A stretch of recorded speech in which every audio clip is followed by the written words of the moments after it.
Good morning, good afternoon, good night. Welcome to Vampire by Gaslight, a Victorian era mystery and horror.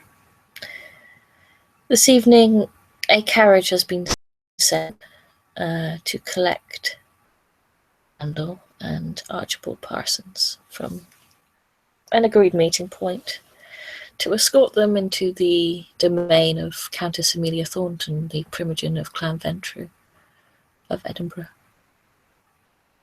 And the scene will begin with the carriage pulling up outside a reasonably nice gated townhouse. The gates are opened and the carriage rolls inside up a short driveway that's quite well illuminated. It's probably more Georgian in design than it is Victorian. And the door of the carriage is open for you.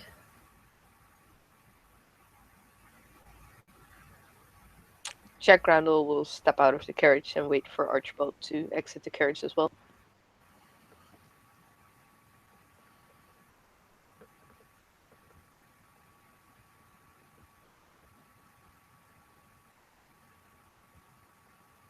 Mark muted. Lol. I said Archibald will exit as well, and then he will head for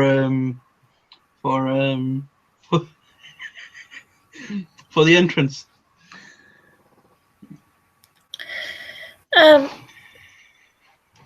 The door is opened by a servant who stands aside for you to walk in, offers to take your coat and your hat.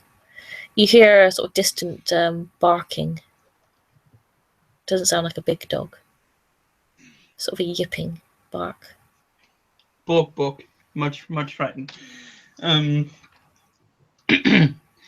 Well, he will hand the servant his coat and hat, and then he will head towards the sound, I guess. You can feel that you are watched in this place. It's a very the decor is very white. It's not at all gothic or dark or dingy. It's very bright, lots of bright colours, flowers. Definitely a woman's touch in this building. There doesn't seem to be much masculine influence. There's a very light scent of lavender.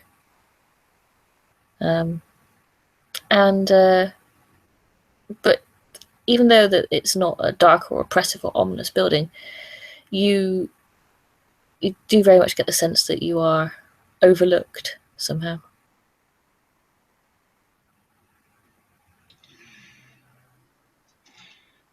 He will. I would assume that he's so.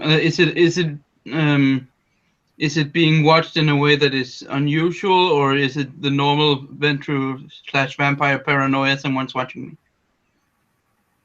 You're not sure. You can make a perception alertness check if you like. I do. 2, 5. There we go. Perception. 2 successes, depending on difficulty.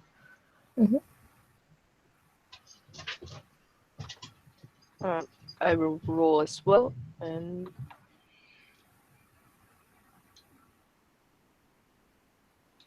say thing. Jon Snow. That's a botch. I know, right? Fuck me in the ass. Maybe later. Yeah. Jack Randall's too entranced by looking around, or maybe he's distracted by a pretty serving girl, who knows.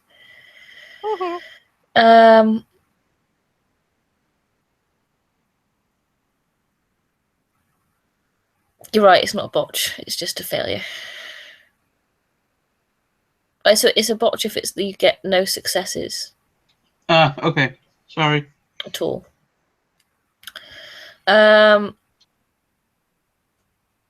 Yeah. Yes, we need enough to rules discussion, please. You're distracting me. Mark, you notice that there is. You get the sense that there is very much an upstairs downstairs sense to this house. There's lots of secret corridors. You notice someone going through a side passage that's hidden in the wall. Perhaps the sense of being watched is because there's a great deal of staff, a great deal of servants, and there's certainly a propriety to this place. It's not somewhere where you would like to carry out anything discreet without the servants whispering about it. Well, he will. I assume that both of them will head towards where they've been told that the Countess will see them. Yes, you head towards a drawing room. And doors opened. And inside this room you see the Countess sat on a chaise longue. She has a red, sort of amber-coloured Pomeranian on her lap. And again, the room is unusually bright. There's no natural light in here, obviously, but it is quite bright and a little bit glaring.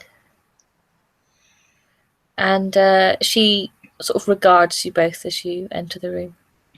As he does, and as he sees the Countess, Archibald will do a deep bow and say, "My Primogen, thank you for seeing us." And Jack Randall will bow as well. Come sit down, gentlemen. Archibald will sit. She says, cutting Randall off curtly, and just sort of turns her hand, indicating for you both to sit down. Jack Randall will kind of make a sour face, and he will approach and take a seat. Archibald will sit as well. So, she says, stroking the Pomeranian, which is watching you with sort of crazy eyes a little bit. What ventures bring you both to the city of Edinburgh? Archibald will speak up first, and he will say, I came, my Primogen, on the promise that, or in the hopes that I can help turn this city into, if not the Empire's heart, because that is London, but let's say the Empire's brains. He smiles. I have a decent position at the university, and I will very much endeavor to expand my position and to expand the influence of Edinburgh, making it the intellectual part of the empire, if not the political one. Along the years, of course, and not Rome was not built in one day.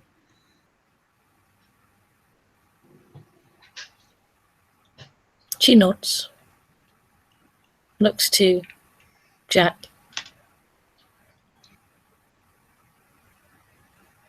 Mr. Randall. I seek to expand my time to Scotland and the state here to use my funding for anything they see fit and I approve, and that will benefit the Masquerade.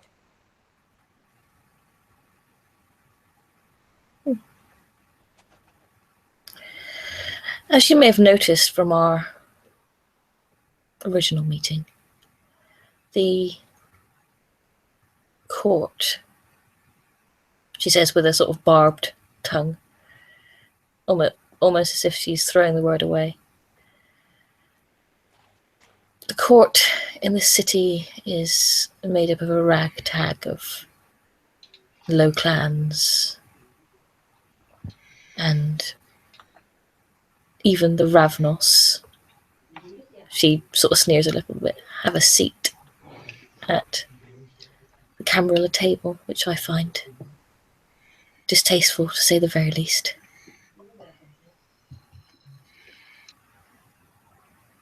Now, what I would like to see happen in this city is I would like to see it flourish, but I'd like to see it flourish enough so that the inner council, when they finally pay mind, would seek to appoint a more suitable prince, one of nobler bloodline. And what better way than to increase the intellectual and financial properties of this city over the years? Adrian nods, clearly in agreement. Mm-hmm. Randall will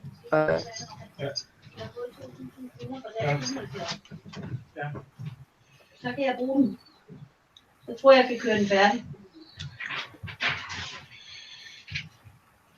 Og der står ingen sted der Schumannslag her. Do not be dragged down by the barbaric and untraditionalist ways of some of our newcomers.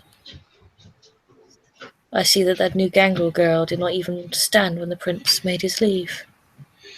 Adrian shakes his head in a mix between disappointment and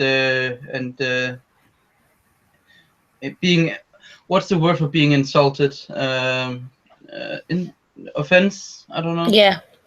Offended. Offended is the word. Yeah. He shakes his head and says, "Yeah, I did notice that, my primogen. I'm surprised that she still lives."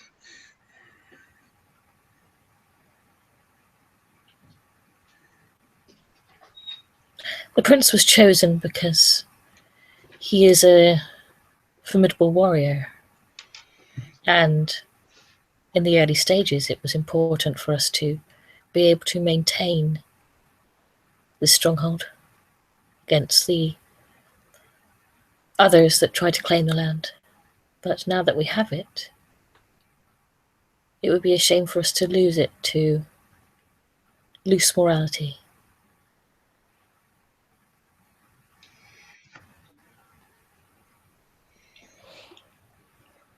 will nod and say, I agree. A title as a prince, someone who's more fitted for the role.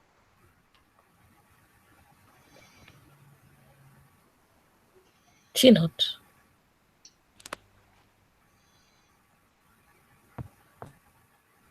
So the task I put you both to is to expand your influences in the city and to maintain decorum and the traditions in court. Be a good example of what this Camarilla city should be. You know, our clan, he says, is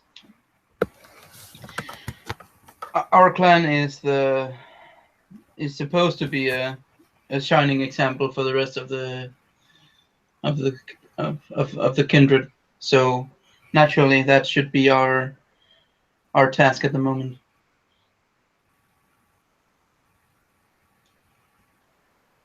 I hope to attract, if we are successful, more members of our clan, more prestigious members of our clan to the city to join us. The prince so far has against having too many people in the city's walls, perhaps because he fears lack of his own control. Especially of the Tremere. He's especially fearful of them.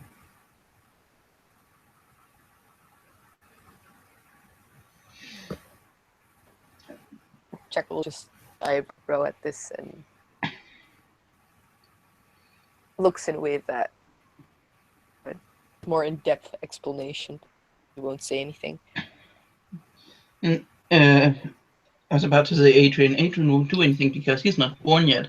But Archibald will look into, if I may, my primogen. What are the biggest obstacles in the city apart from the fact that Praxis belongs with Clan Bruja at the moment? What are the dangers and the traps that we need to be aware of? The outskirts of the city are monitored by populaces of other supernatural means. I've heard rumours of lupines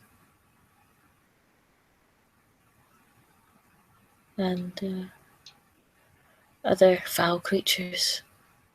The Sabbat were successfully scourged from the city, but that does not mean we do not have outsiders that are waiting to pounce should the opportunity arise. So be very wary about anyone that you meet. He nods. The Toreador Primogen, Christian Fortescue, is a significant powerhouse, influential-wise. I've been battling him for some years. If you can perhaps do a little bit of investigation on him, see how he makes his influence so strong, perhaps we can gain a little bit more ground in that field. Grandma will nod.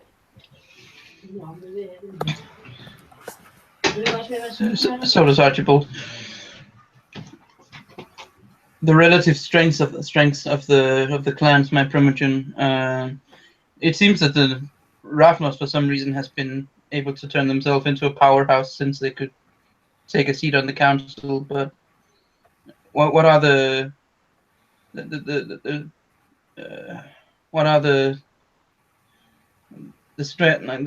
strengths of the clans in the city? The strength of the Ravnos is that the prince seems to listen to him. They don't have much influential power in a sense of business or finance, but they do lurk untastefully, like a bad stain, through most of the city's map. You can't go far without seeing one of those creatures listening. So be very careful in dealing with them. They're not to be trusted. They're not part of this Camarilla. And I'm not sure what their motives are at this present time.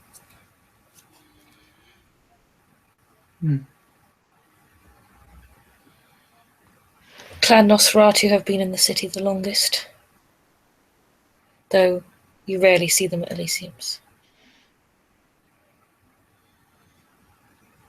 They held certain parts of the city before the prince was able to take it.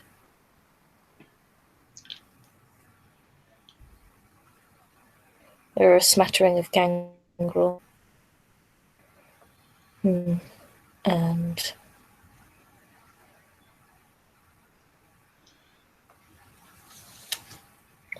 Malkavians are scarce at the moment. And when she says that, Archibald looks somewhat relieved. Mostly the last one that was here was quickly ejected. I don't tolerate nonsense.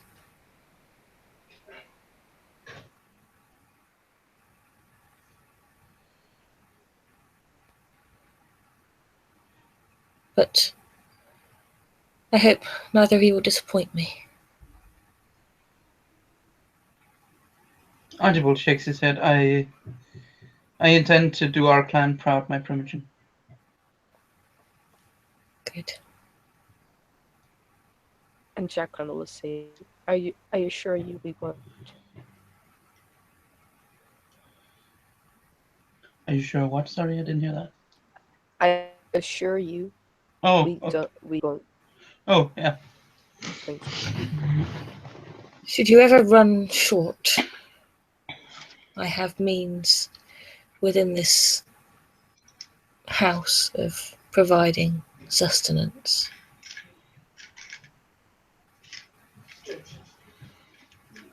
But it is only to be used in an emergency, and I'd prefer it if nobody else knew about it. Of course, Archibald nods seriously. Such a lack of discretion would be intolerable. Thank you, my primogen. I hope it will not be necessary. She nods.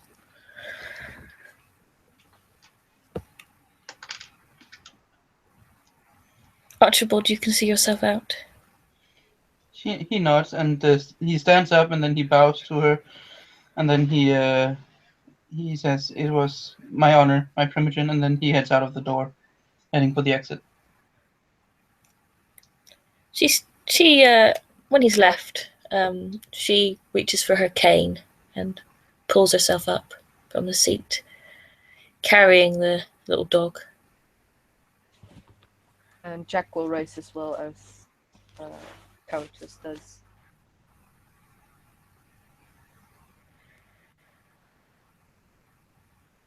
She's quite a short woman, and she looks up at you as you stand there, looking into your eyes.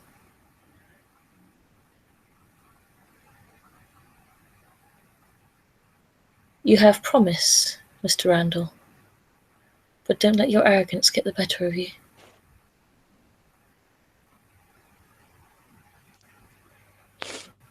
And Jack Randall and feign ignorance. And he'll say, I wouldn't dare to, madam.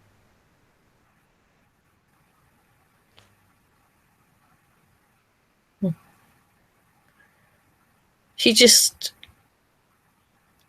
sort of gives you a kind of curt look, and then makes her way out of the room, leaving the door open for you to leave.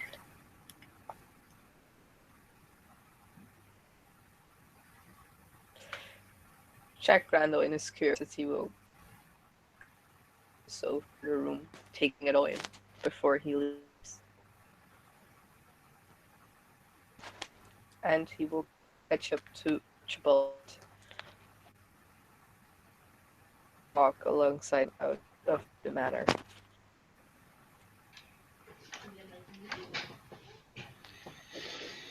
Archibald will sigh and then he will look at him and say, "This city does have promise, but as our primogen said, there's a lot of work that needs to be done." And Randall will turn towards Archibald and he'll answer, "There are some people in this city that I would rather." Indeed, he says, but for now, as we were instructed, low profile, keep decorum, and when the time is right, we will see that that things are restored to their proper place.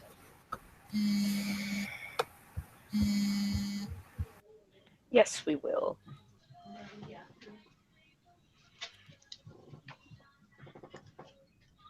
We'll walk towards the carriage. Yeah, they're. You get into the carriage. The carriage takes you out of the gates and down the street. As you're going down the street, you feel the horse jolt a little bit, and you hear the carriage driver encourage it, as if it saw something, but the driver says, "Don't be silly. Come on. Come on, keep going." And the horse starts again. You look out the window after this incident. You might see the briefest flash of eyes behind a mask before it disappears into the shadows. And that'll be the moment we end the scene. Thank you, players, for playing. Thank you, watchers, for watching. Until next time. Talio!